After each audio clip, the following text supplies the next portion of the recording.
To all those above me that watch over me, to all of you, my fave parapeeps on this side of the veil, welcome. This is Reverend Shawn Whittington's Paranormal Ministry. I'm your host, Reverend Shawn, the Rev. Welcome to my haunted house, my very haunted house. Been quiet today.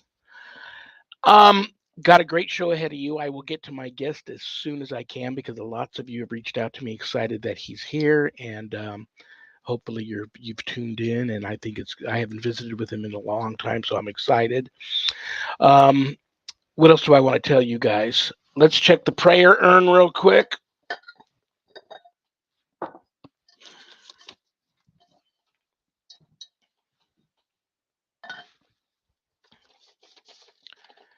Pastor Burton. I am very familiar with Pastor Burton. He wants me to bless his congregation today, the whole congregation. This weekend, he will be doing baptisms, full submersion in the holy waters. And I happen to know, I've talked to Pastor Burton recently, and he suspects that some foul play from the other side of the veil has been visiting his church, um, visiting some of his parishioners. He's going to be doing some baptisms this weekend, so he wants me to bless his congregation. And I just know right off the bat which two prayers I'm going to use for him. They're right in the front of my Catholic prayer book.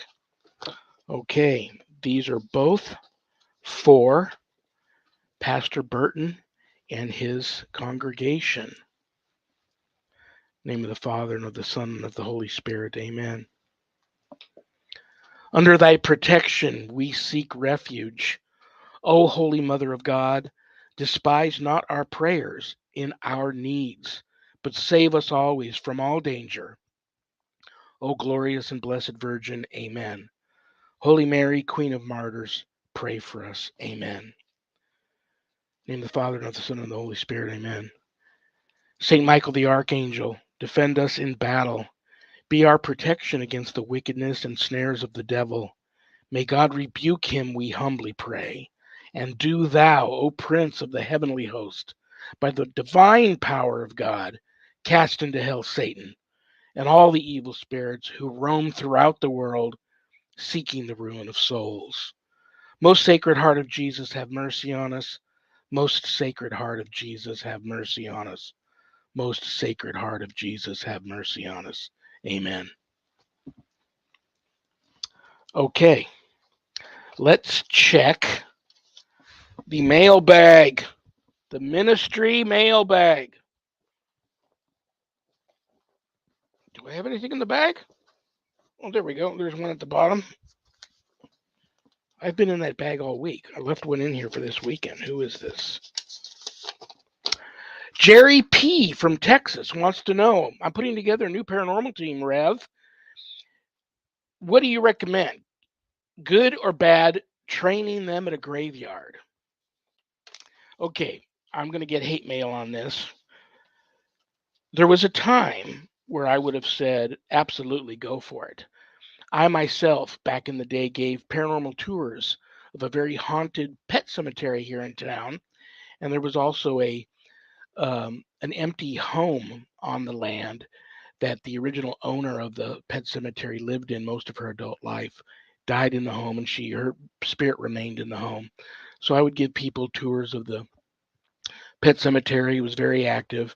Finished the tour inside the home, visiting with the spirit there. But now I've changed a lot over the past few years, and now I do not recommend training your team or doing paranormal investigations at a graveyard. And it's a long story why. But I would recommend you just get your team together. Have meetings before going out and investigating locations. Make sure everybody knows about all the equipment, how to use it, they're familiar with it. Make sure everybody goes over the do's and don'ts and rules, your rules as the team leader, on what you expect from everybody at the site.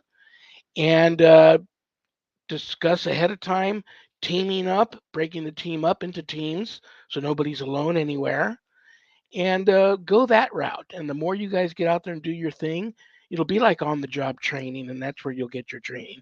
Unless everybody you have on the team are already seasoned veterans and have many years of ghost busting under their belt, that's always worked best for me. I don't have a team anymore since becoming ordained and working cases of a very different type.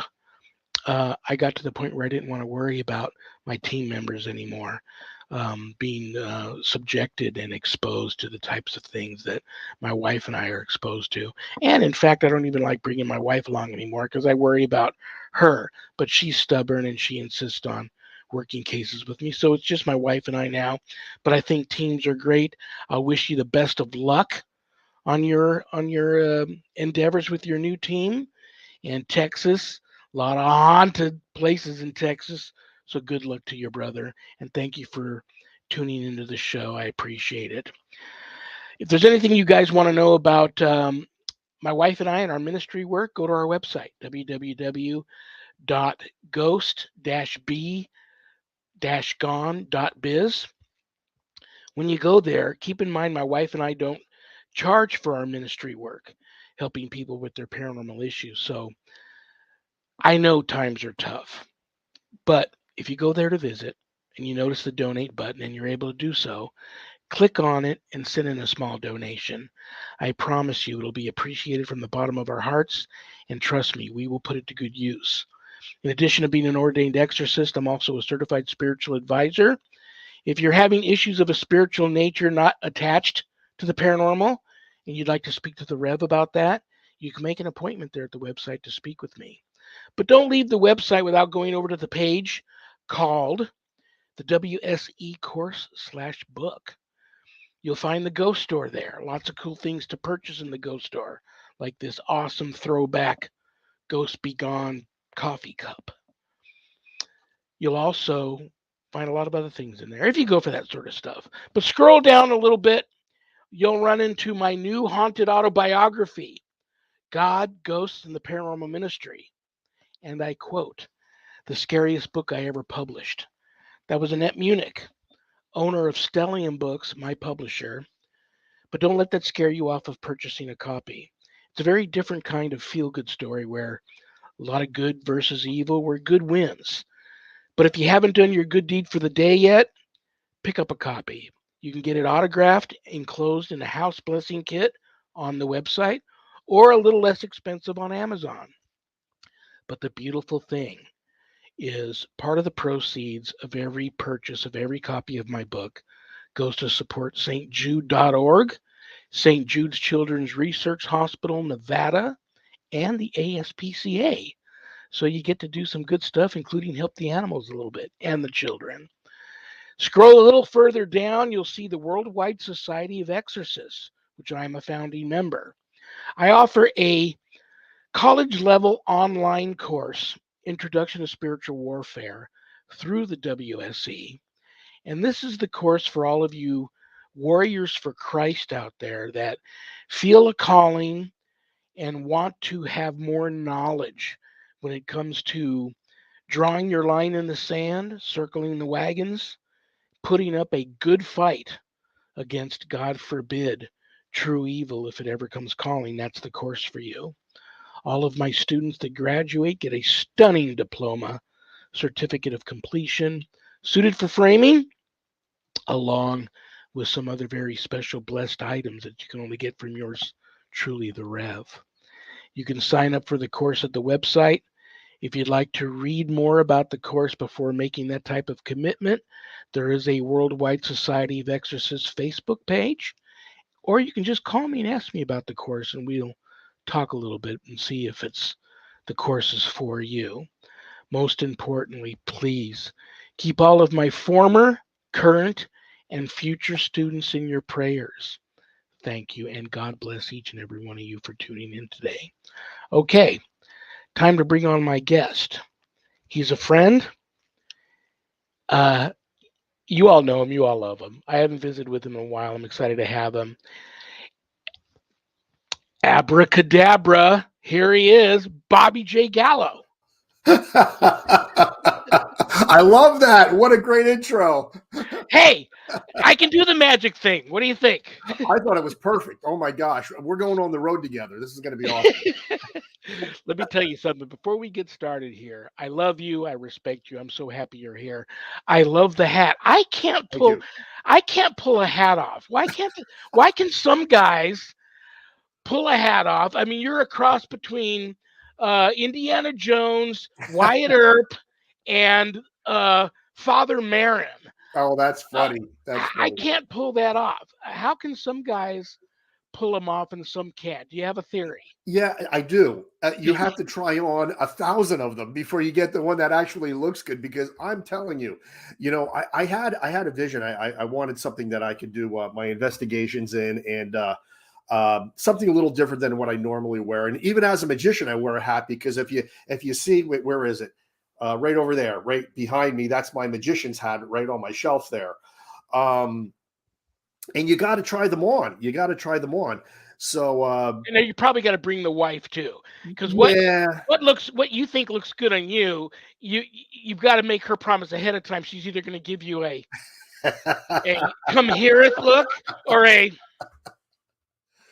and then Well, the funny thing is like this is actually the first show where I've actually worn the hat. So this is kind of like an exclusive here. And I actually wear this hat on the cover of my new book as Very well. cool. So I'm glad you brought that up. Before I forget, yeah. and you know what? I don't mean to do it. Sometimes I get people on and I get excited, and there's so many things I want to talk about. I don't have a ton of questions for you. I'll tell you why. What I do have, my viewers make it so easy for me. Early in the week when I post who's going to be on, I start getting questions for the guest from people. Hi, I'm so happy you're going to have Bobby on. Would you ask him this for me? Would you ask him that for me? So I just write these down. They make my job easy. So I have some questions for you from some of your fans and followers. But before I am rude and forget up to ask, tell everybody about your new project with the book. I am hearing great things. I know you've asked me to be a part of it. I did. I'm yours, brother. Whatever you Oh, need from that's me. But awesome. tell people about the inspiration behind this book. It's going to be great, and when they can expect to be able to purchase it, and what are your dreams and hopes for it, and all that good stuff. Well, thank you very much. Well, as you know, I in late 2019 we published our first book, and it's actually right here. And Family Spirits: The Adventures and Evidence of Gallo Family Ghost Hunters. It was actually a pretty large book, almost 300 pages. And what it was is a combination of a paranormal primer, but also a walkthrough of 60 investigations that I had done with my family. Wow. And investigating some of the most haunted locations in America. Basically, a father, mother, and two kids. And when we were going out, they were kids. And we had some great experiences, and we had some scary experiences. And we, as you did mention, we do have somewhat of a following. And the people that were following our web series, they wanted to know what happened behind the scenes. They wanted to know what the car ride was like on the way home from some of these, more negative experiences. So I said, well, if I wrote a book, would you be interested? And everybody said, oh, absolutely. So we wrote the book, and I had no idea what was going to happen. We hit number 3 on Amazon in the adventure travel category. We actually sold more copies overseas than we did in the United States. And it became like this like underground phenomenon I wasn't expecting at all. I mean, they just did phenomenally well. So, we rode that a little bit, and then of course the pandemic hit, and it's kind of funny because even though people were staying home, they still weren't buying books, and everything just kind of like crashed. So now we're kind of like trying to get the momentum going again. But there was a lot of things that I didn't really talk about in the first book, because I was kind of like walking a tightrope, and I was tiptoeing around certain subjects. I didn't want to offend anybody. And then as I look across the paranormal landscape today, I'm seeing things that are a little concerning to me. So I said, okay, these kind of dovetail with the very things that I was leaving out of my first book. So I said, let's talk about those things. And I asked Renee, my wife, I said, what do you think the central theme of a second book would be? Because, of course, we want to include the investigations that happened after the publication of the first book. I said, but we need something else to talk about. And in the first book, I talked about virtually everything I know. Renee knew what it was supposed to be immediately. She says it needs to be about the purpose of what we're doing. It needs to be about why we're doing what we're doing. And then I said to myself, yes. And conversely, why people out in the field and all of these thousands of people that we're seeing on YouTube, we need to discuss this. So that we need to get some kind of a discussion going, because I think the paranormal field in a lot of ways is going down the wrong path. And that's really the theme of the new book. And, I could talk about that a little bit more, but I actually want to show your viewers something. This is going to be the big book reveal on your show. The cover reveal, they call it. And this is actually a big thing in the world of publishing when you do the cover reveal. So this is a new cover, folks. I'm going to put it up to the camera. And there it is right there. Family Spirits 2. Wow, that's beautiful. Yeah. And the subtitle is Purpose and the Paranormal. So Wow, Family very Spirits cool. 2, Purpose and the Paranormal. And that's basically what I am talking with. I'm doing a number of interviews in the book, and you're going to be one of them. We haven't done our interview yet, but I've done a great many of the others. And I'm asking people all the same thing. I'm asking them questions revolved around purpose and the paranormal. Because look, here's what's happening right now out in the world. When we started doing our web series back in 2011, you could count the number of people doing paranormal web series on one hand. And that's no exaggeration, because there was a paranormal TV network back around that time called GTN. And their goal was to be America's paranormal superstation. In fact, that was the subtitle underneath the letters GTN. And they begged us to let us put our series on their channel, because there was nobody else doing it. And they only had Chris Halton from Haunted Earth was doing it, a group called Paranormal Detectives, and some people that weren't even involved in the paranormal. Laura Calhoun was one of them, and us. And, after we got out of it for a number of years, after a really negative experience we had, we came back when I started writing Family Spirits. And I logged on to YouTube, and I was stunned at what I saw. Literally, not hundreds, but thousands of people trying to become famous by having their own web series, which is not the reason why we were doing it. We were looking for answers. We were looking for the truth. We were looking for evidence of the afterlife. But not only are they doing it, but they're doing it and they're in the subject matter. I saw one guy the other day saying a demon tried to lock me in a crypt, and they're trying to get more sensational and more sensational. And they're all shooting these videos on cell phones, and they're all using these phone apps, this new thing called Necrophonic and all this other stuff. And I said, wow, something is wrong here. This is not where I thought the paranormal field was going to go. And some people are doing really risky things. And you, as an exorcist, wow. I mean, guys cutting themselves and bleeding on Ouija boards to try to get something to manifest and all of this kind of stuff. I said, okay, this is the subject of my new book. I'll let you in on a little secret real quick. I hate to interrupt you. I'm so sorry, Bobby. If any of those people that are on these shows that are really going over the top and, doing their best Zach Baggins, if it will, and I love Zach, but if they're over sensationalizing that and going over the top of that, they haven't. I know, and this is going to lead to another question in a little bit down the road here in the interview, but I usually know they haven't really been confronted and touched by true evil, or they wouldn't even be going down that road and behaving that way. And now I'll throw it back to you. No, you're absolutely right. In fact, to this day, my wife and my two kids are really cautious when we go out on investigations, because we had that brush. And I'm not even talking about that in the new book because it was kind of personal. But suffice to say, this would have been more than enough for most people to leave the field entirely. It concerned an attachment. It was the real deal, and how to call in, a priest and all that other stuff just to get rid of that. And it caused a 7-year hiatus from what we do.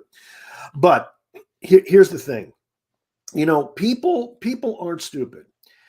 The world watched as 2 plumbers and 3 random guys became millionaires with all of the trappings that go along with that, merely by hanging around in the dark with a K2 meter, talking to somebody who's probably not even there.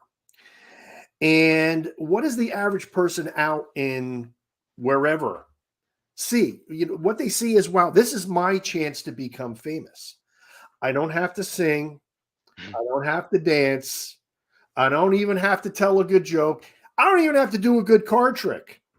All I have to do is take a video of myself in a dark place saying, "Ooh, what was that?"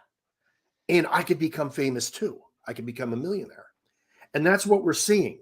We're seeing this because people on YouTube, they think all they need to do is get to 1,000 subs and they start making money. They're in for a rude awakening because, first of all, it takes more than that. And second of all, YouTube usually pulls those accounts like they've done to thousands of other people, including us. Us, we had 60 episodes, we had tens of thousands of views, and they pulled our account. Wow. And Daily Motion, while they didn't pull our account, they now no longer monetize paranormal and UFO subject matter because it's deemed controversial. And so right now we're on Vimeo, ghosthunter.ws, because that's our own channel, so we can do whatever we want. But that's the subject matter of the new book. And honestly, Rev, I don't know how many friends I'm going to make on this new book once they read it, but I feel some of the stuff is what needs to be said. Well, I got a question for you in here from Greg Koss. I hope I pronounced your name correctly, Greg. Thank you for the question. It says, where did all of your investigations take place in your first book, Mr. Gallo? Thank you for the question, Greg. Basically, they took place all up and down the East Coast. We started ghost hunting when we were living in South Carolina. And wow, there were a great many places in South Carolina to investigate. And what we tried to do more times than not was investigate places on a hunch that were off the beaten path. Have we done famous haunted locations? Yes. However, we did stay away from the old lunatic asylums and the prisons, and we didn't do residential cases because they tend to get really heavy. Yeah. But we did do a lot of, and I know you, Rev, you just talked about cemeteries, and I can tell everybody right now to heed that advice because that's where we had some of our negative experiences. But we did cemeteries, let's be honest here. We did. We also did a lot of historical locations like battlefields. The couple times we did famous locations was the Castillo de San Marcos down in St. Augustine. And we went up to Salem and we did some things up there, but mostly battlefields, cemeteries, and things of that nature. So it was, we tried to cross the whole gamut. But if you do read Family Spirits, you're going to read about a lot of locations you've never heard of. And they were the most active ones, by the way. Let me ask you this question real quick, as a fan of the Gallo family. In addition to you being a handsome man, your wife and your daughters being adorable, other than that, what do you think the appeal of that? I see a lot of families who have taken their shot at being, the next famous ghost busting family. Mm-hmm. You guys have done it very well. What do you think the actual appeal of the Gallo family ghost hunters are versus some of these other families that haven't been able to pull it off very well? Well, number one, the first most obvious thing is we were the first ones doing it as a family. There's no question. And I think very few people will argue with us on that just based upon the timeline when we started. But I think the number one thing is, when we went out, I learned something about my family I didn't even know. I mean, I had these kids, and I knew my wife for many years, but I had no idea that they had psychic talents, which only manifested once we started doing these investigations. Like, let me give you an example. Renee, you know, she used to work the dowsing rods. Now she doesn't do them anymore after that experience I was talking about, but she used to work, but it was like nobody I'd ever seen. And I had no idea. When she picked them up, it was like she was using them her entire life. She would communicate and yes and no, completely motionless. I've had people from all over the world examine our videos and watch her hands. Flowers for Emma is a great episode if somebody wants to see her work the rods. You've never seen anybody do it like her. Nicolette is an empath, my oldest, and she was able to sense the emotions of these spirits on every investigation. She can absolutely tell you how they were feeling at the time. My youngest, Courtney, could see orbs. I know this is a controversial subject, folks, but let me tell you something.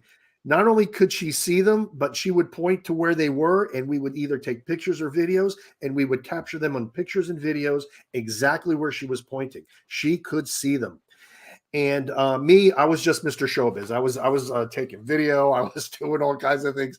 I don't know what, I was kind of like the backbone of the group.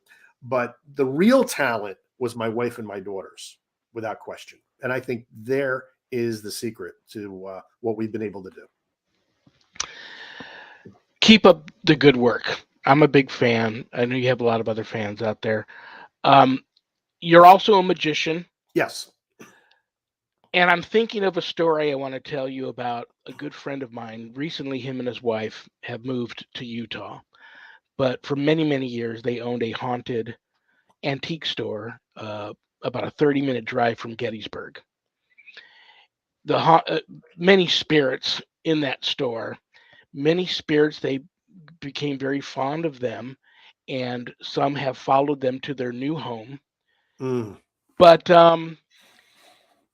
he, over the years owning that store, had many reality paranormal TV shows come to him and want to film there. And a couple, he wasn't interested in that type of attention being drawn to the store. But then a couple of times he almost said yes, looked at, took a good look at the contract, and both times at the very bottom in real tiny fine print you had to look. You had to sign off giving them permission to fake stuff if they didn't capture any evidence. And so he would turn them down and say, no, I can't do that. Yep. So being a magician and knowing a magician versus ghost hunter, ghostbuster, if you Mm-hmm. will, when you watch these shows, Yep. I'm not a big fan of the shows. There was a time where I watched them quite a bit, not Yep. so much anymore. Are you able to see the fake because of the your talents and your background as a magician also, um, or are they that good and able to pull it off? That's so funny that you mentioned this because just very recently I caught them faking evidence on a very popular, probably one of the most popular ones right now. And I really, I don't want to mention the name of the series That's okay. because, That's okay. but I'll tell you what happened. I'll tell you what happened, and I'll tell you what I caught. Here are the two main stars of the show, and they set up Rem pods in the house. And for anyone in your audience that doesn't know what a Rem pod is, it's basically a unit that has an antenna, and it creates an electromagnetic field around the antenna. If anything comes and breaks that electromagnetic field, an alarm will sound. Therefore, if nothing's around this Rem pod, you know that something triggered it that cannot be seen. So we're thinking, okay, this could be paranormal activity. Well, all of a sudden during this show, the Rem pod goes off, and I said, wait a minute, that's odd. And I replayed it back because it is on Discovery Plus.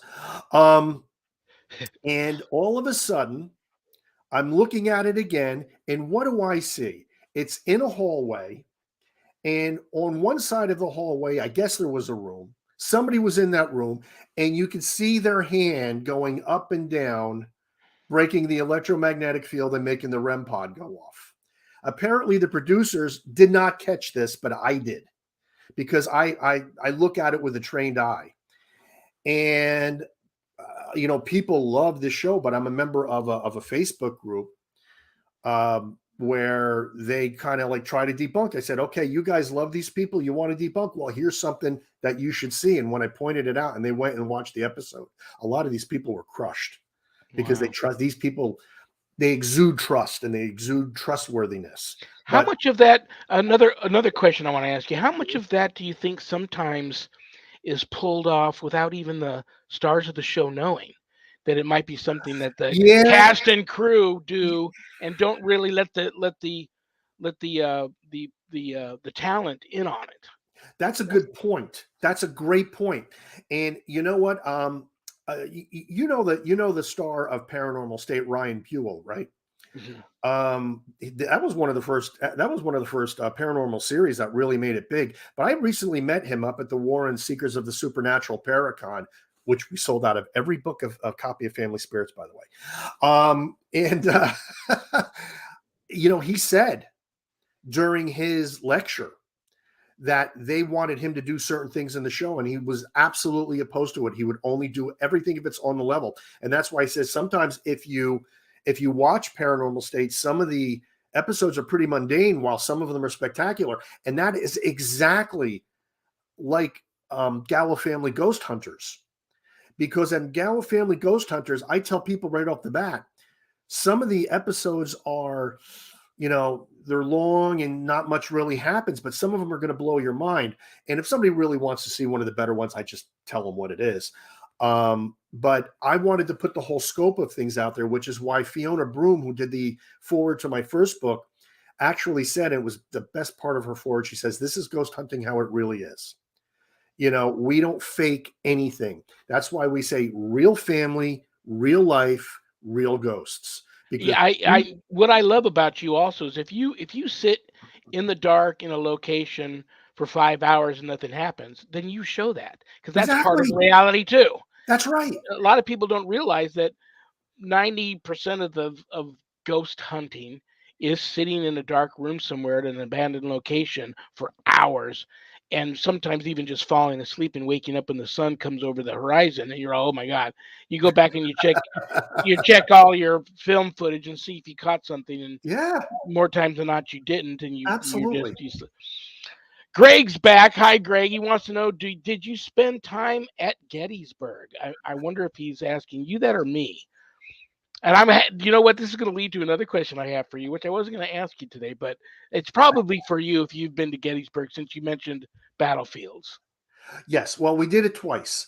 The first investigations, there's actually 3 of them in Family Spirits, but in the new, we actually went back to Gettysburg. And this one was just Renee and myself.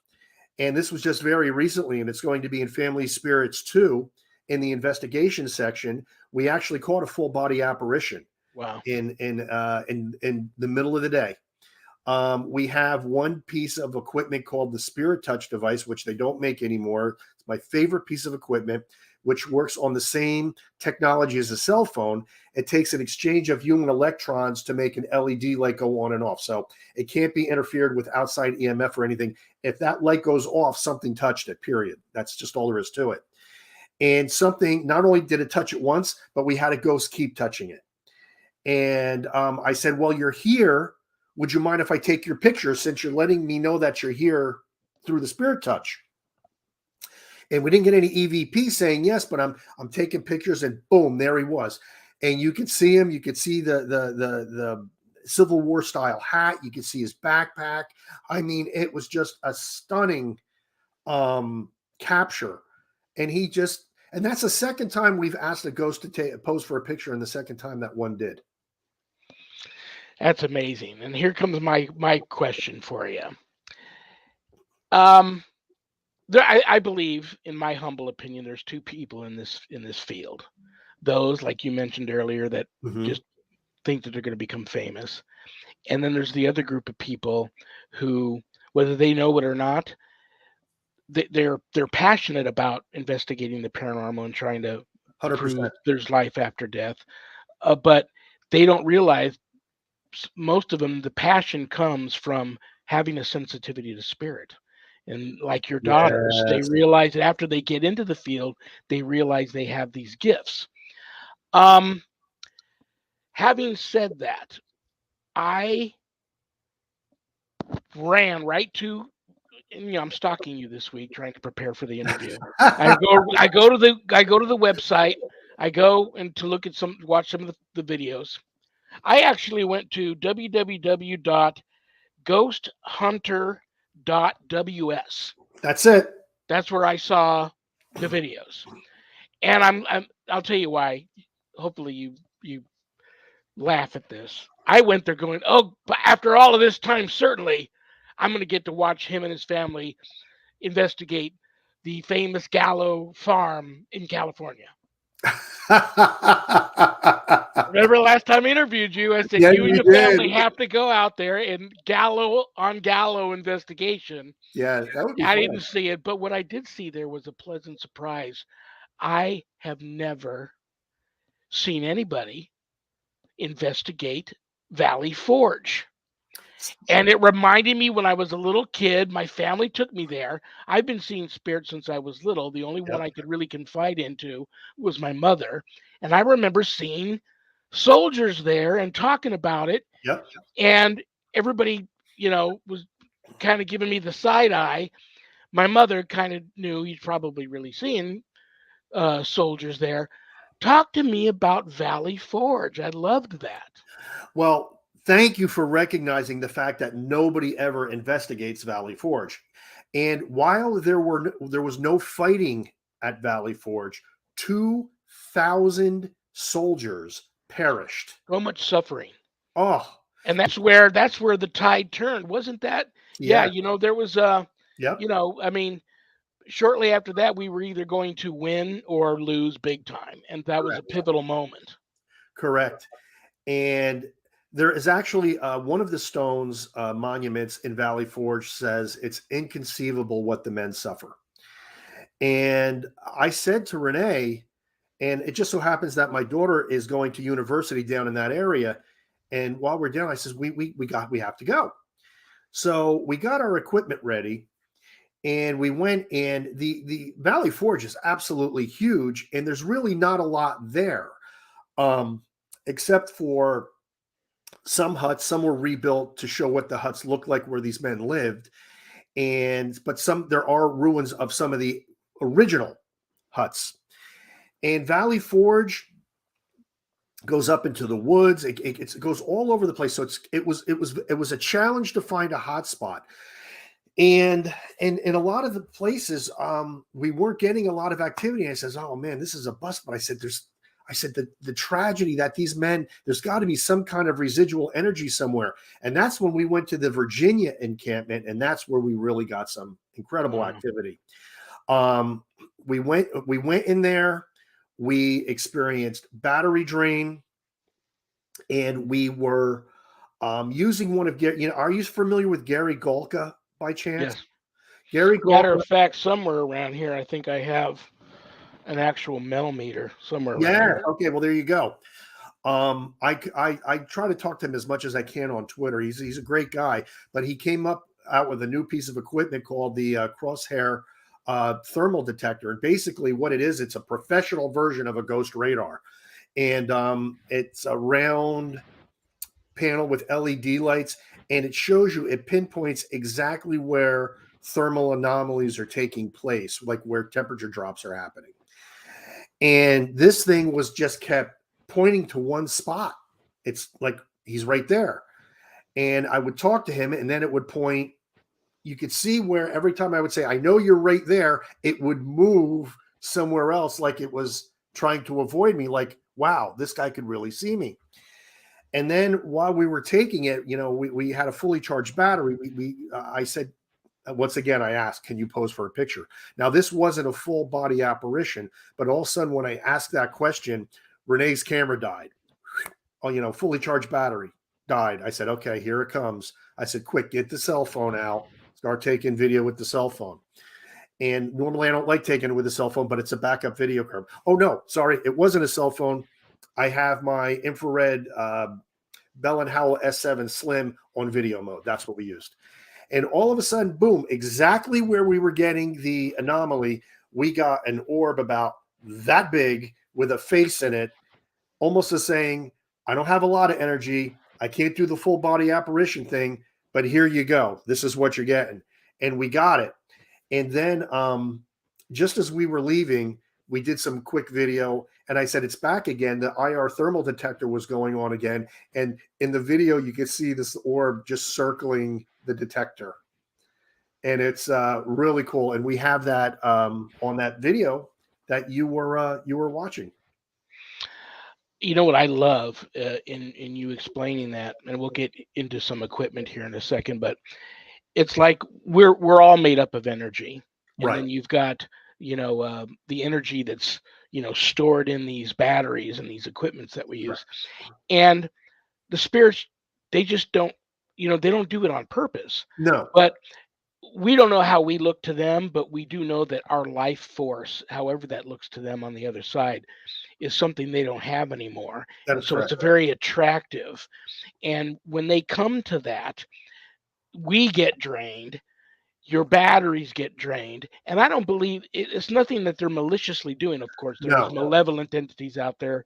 And then when you're under attack, it's a different thing. But when a Right, spirit's of trying to course. communicate, they can't help that they appear as an orb. They can't help No. that when they are trying to communicate with you, they're draining you and draining your batteries. It is what it is. But Right. I've always tell people after all of the money I've spent on a ton of equipment, my wife too, and there was a time where she banned me from eBay. Um, um, now after all these years, I my wife and I are both sensitive. She, like your wife, still uses the dowsing rods. She grabs a throwaway 35 millimeter camera that we'll stop and pick up at the drugstore. Mm-hmm. I have a couple of video cameras, but I like the same type of camera she likes to use. I use the little handheld voiceover recorders from back in the day that still take the little cassette decks. But her and I are both our own best pieces of equipment. And I Right. tell people, if you know you're sensitive to spirit, you're your best piece of equipment, and you can do this on a budget. And nowadays I also use my phone a lot. I'm going to put your feet to the fire. If Sure. you had to go do an investigation and you can only take one piece of equipment, and that is your go-to, you can't really see yourself having a successful investigation without bringing that one piece of equipment. What would that be, and what nowadays is one you would never use again? Oh, wow. Really, really good questions. The one that I would, if I could only have one thing in my hand and nothing else, it would be my Sony Night Shot Handycam. And because, as I've said in Family Spirits, the first book, without documentation, all you have is a good ghost story. So I like to videotape everything. In fact, Gallo Family Ghost Hunter started by accident because I have to videotape everything, even if it, because I just felt like let's capture whatever we can capture. That being said, we've gotten incredible EVPs on our Handycam microphone. We've had more than one time spirit talk, not through the EVP recorder, but through the actual video mic. Yeah. And since it's also an infrared camera, sometimes we can catch anomaly right on video. So I'm going to say it's going to have to be my and to this day we still use the same video recorder. I actually was able to find another one on eBay, and just to have a backup because I absolutely love that camera, and it kind of gives the videos a little vintage look, which I actually kind of like, just different than a modern cell phone or high resolution video camera. Richie was just on there. He says, I like this guy. And it might be Shelly. It's either Shelly or Richie, or maybe both of them. They like Thanks, him. guys. I like him too. He's a good guy. Thank you. Thank you. Richie or Shelly or both of you got to go to www.ghosthunter.ws All of his videos are on there. You'll very, very cool, him and his family. And you know what? And I feel, please forgive me for not asking this right off the top of the show. The last 2 years, the world has been turned upside down and crazy.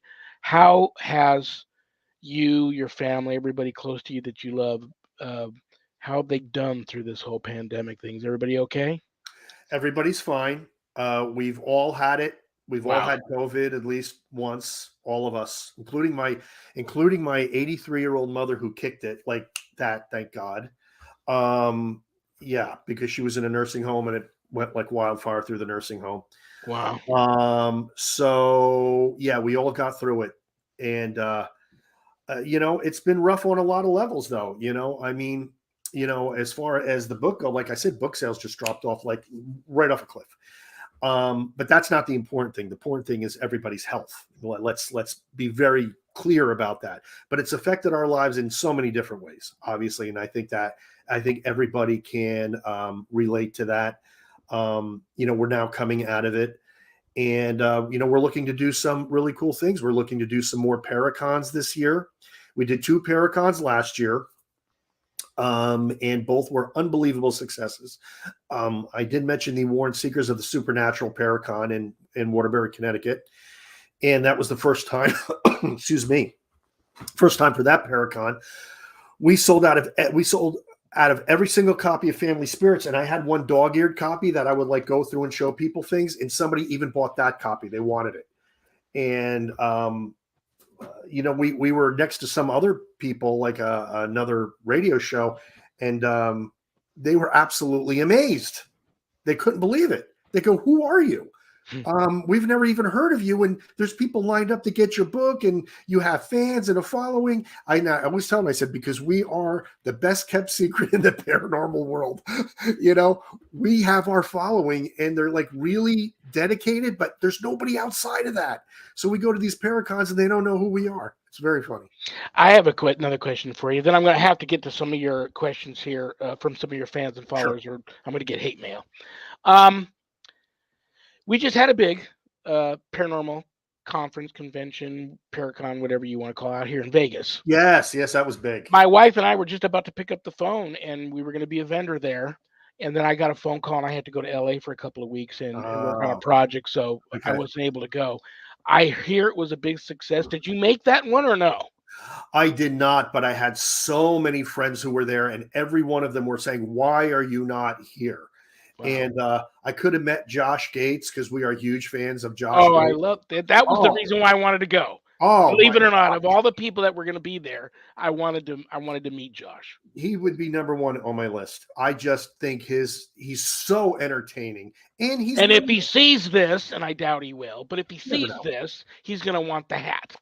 His brown one's getting a little beat up and old over all the traveling and shows and stuff he's been involved in. He needs a new one. He's going to want that hat. He hasn't been in a black hat yet. No, he has not. He's not. He's got red hair though. I don't know if it would match it. The brown kind of works for him. But anyway, no, I wasn't at the Para-Unity, but I had a ton of friends who were there, and a lot of them that I actually met at the Warrens. And then we did the Phenomenology in Gettysburg. That's I believe that's Jason Hawes' event, and we did that one as well. How close are you to West Virginia?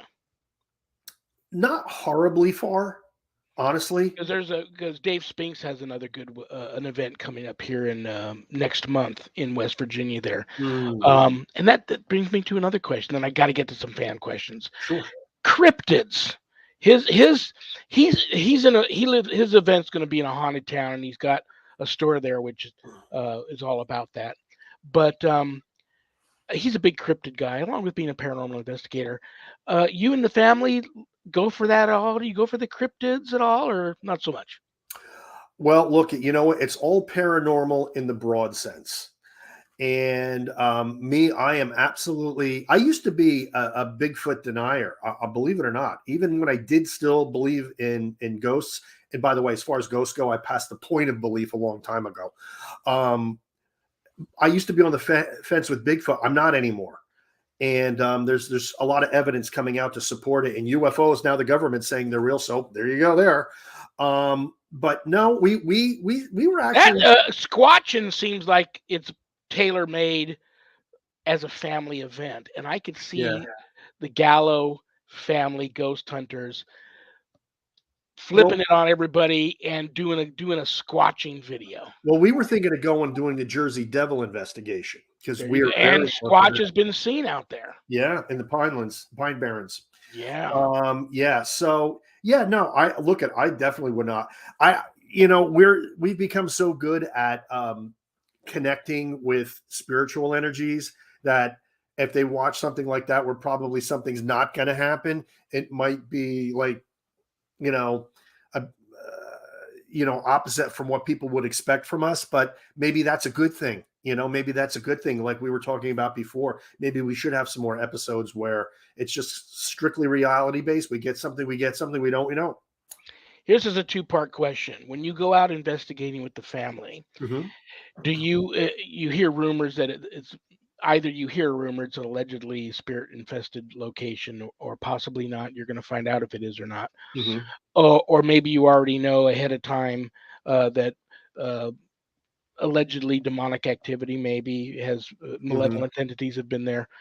Do you tend to, if you know ahead of time that there's rumors of malevolent entities, nasty poltergeist, real, for lack of a better term, forgive me, pissed off ghosts or demons, God forbid, do you tend to avoid those areas, or do you just jump in the deep end without the floaties on, take what comes at you? And if that's the approach you take, how do you protect you and your family?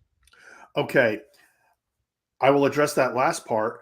The first part is no, we avoid it like the plague. And here's the thing.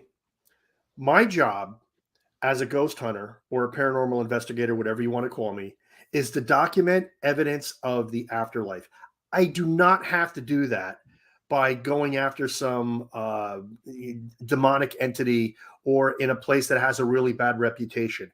I can do that. I could connect with benevolent spiritual energies just as easily and get my evidence. Let me tell you, you could do that in your house right now, I bet you. As much investigating you guys have done, and as you guys are wonderful people, you're good-natured, you've got good karma, good auras, you've got good souls. You probably have a fair share of hitchhikers, ghost hitchhikers that have attached to you guys, and you don't even know they're there, and they're not malevolent, so they're not hurting you or scaring you. You could probably do an investigation in your home and come up with evidence. You're probably right, but I have two cardinal rules basically when it comes to ghost hunting. One is don't ghost hunt in your home. And the reason is we may very well have things here. I do think this house is haunted. However, you don't want to attract from the outside. You don't want to become a beacon. And when you start calling on spiritual energies, they do come to you. You want your home to be your sacred space. That's number one. My other rule of investigation is do not take anything home from an investigation. I don't care if you say, oh, that's a cool rock, on top of that tombstone. I'm going to take that home. Don't do it, because haunted objects are a thing and they're real. And I can tell you firsthand, I know they're real. And so you want to leave the investigation at the investigation. Gather your evidence and take that home. Take your experiences and take that home. But don't take any objects home and don't ghost hunt at home. So those are my two cardinal rules. Oh my gosh, Greg Backett. Oh my gosh. Do you know who this guy is? I haven't talked to Greg in forever. Greg, I've known Greg forever. He says, hi, Bobby. Great to see you. This is the guy who's going to be writing the foreword to Family Spirits 2. Yeah. Well, there you go. There you go. That sells the book right there. That is. Well, I told you. Greg's a great guy. I haven't talked to Greg in forever. I'm gonna have to talk to Greg. I don't know why. Just like with you, it's been a year. I don't know why it's been a year.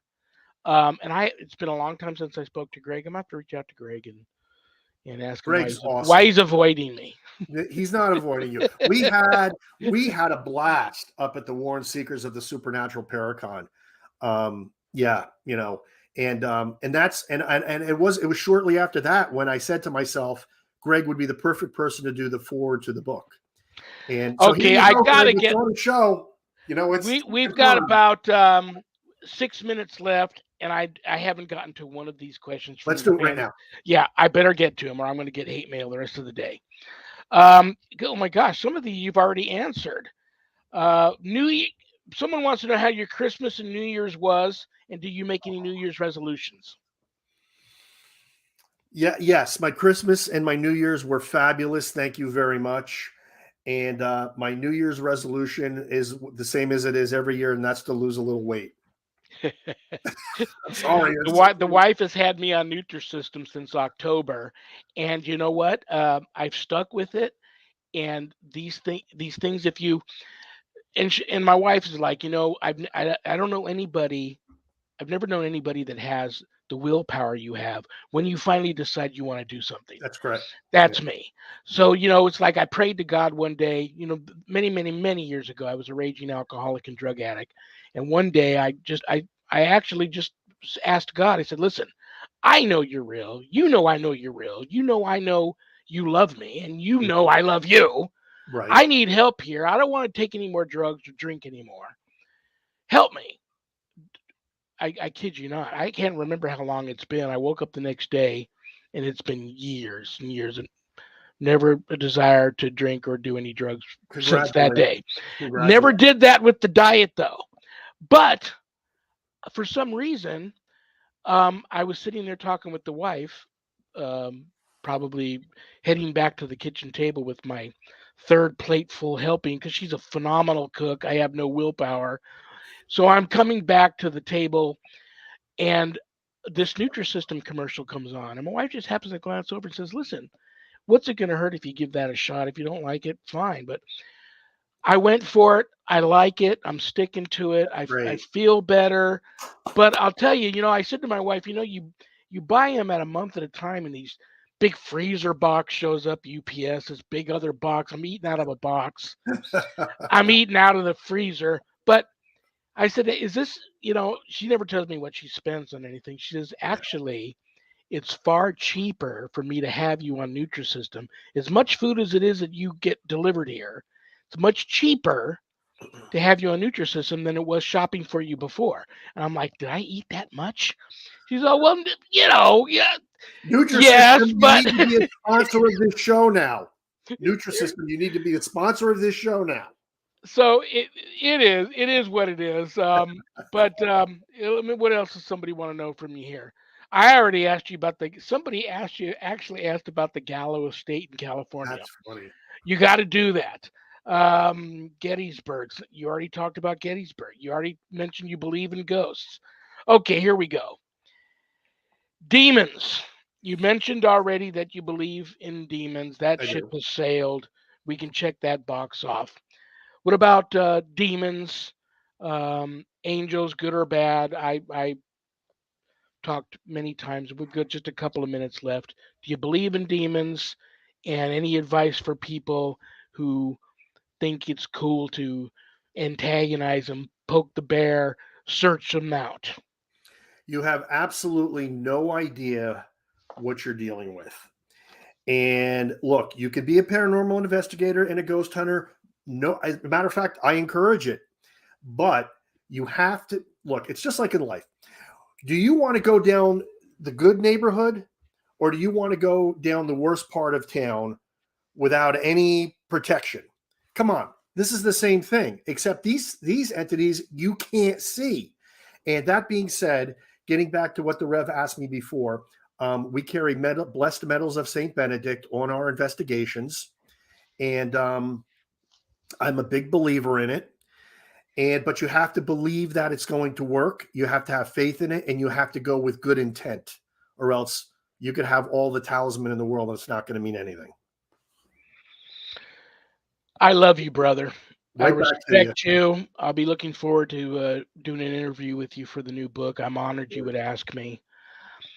Thank you, thank you, thank you for spending an hour out of your busy, and I know you're one of the busiest people on the planet, an hour with me on a Friday with my viewers. Give your wife a big hug and a kiss I for will. me. Give both your daughters a big hug from the Rev. God bless you. You're on the prayer list. Oh, I great. will have you back, and I got to have you on the Monday show too again. It's been too long. Have a great remainder to your Friday evening. Thanks, Rev. It's an honor to be on your show, and I appreciate it from the bottom of my heart. You got it, brother. I'll be in touch. God bless you. Good night, Bobby. Oh my gosh, Bobby J. Gallo, www.ghosthunter.ws. He's got a new book coming out. He's already got a book out. Um, I am going to light a candle for some of the reasons. I'm just feeling the urge to do this for everybody. This is for each and every one of you who tuned in today. Transference of energy can be a weird thing. So God bless each and every one of you. Everyone within the sound of my voice, may the Holy Spirit enter and intervene in your life and remain there with you for the remainder of your journey and on to the next. Amen. And this candle will continue to burn for each and every one of you until it's done burning out. Thank you to my rock star producer, Adrian Hart, who happens to be filming an episode for Haunted Hospitals. So she's not with us today. You're going to rock it, Adrian. Good luck to you. Couldn't have happened to a better person. Her rock star assistant, Jack Clayton, is filling in for her today, which he does many Fridays. He's a rock star. Thank you, Zach. Thank you to Things Network. Thank you to the Paranormal United Network, both for simulcasting my episodes there. And for each and every one of you that don't get into prayer, but are just good people, here I'm going to throw a few rules of life at you real quick. Number one, make peace with your past. Because if you don't, it's going to disturb your future. What other people think of you is none of your business. Time heals almost everything, so give it time. No one is in charge of your happiness except for you. Don't compare your life to others and don't judge them. You have no idea what their journey has been. Stop thinking too much. You don't It's okay to not have all the answers. And smile. You don't own all the problems in the world. I love you all. Thank you all so very much for tuning in. I will be here next week. The 18th. You all know him. You all know him. All know him and all love him. Mr. Rick Garner will be here next Friday, the 18th. I love you all. Have a blessed week. Enjoy the Super Bowl. Enjoy Valentine's Day. Good night, Jack. Good night, Dog. Good night, Harold. Rest in peace. Good night, Ernie. Good night, Bill. Good night, Dan. God bless you all. I love you. Peace. Good night, everybody.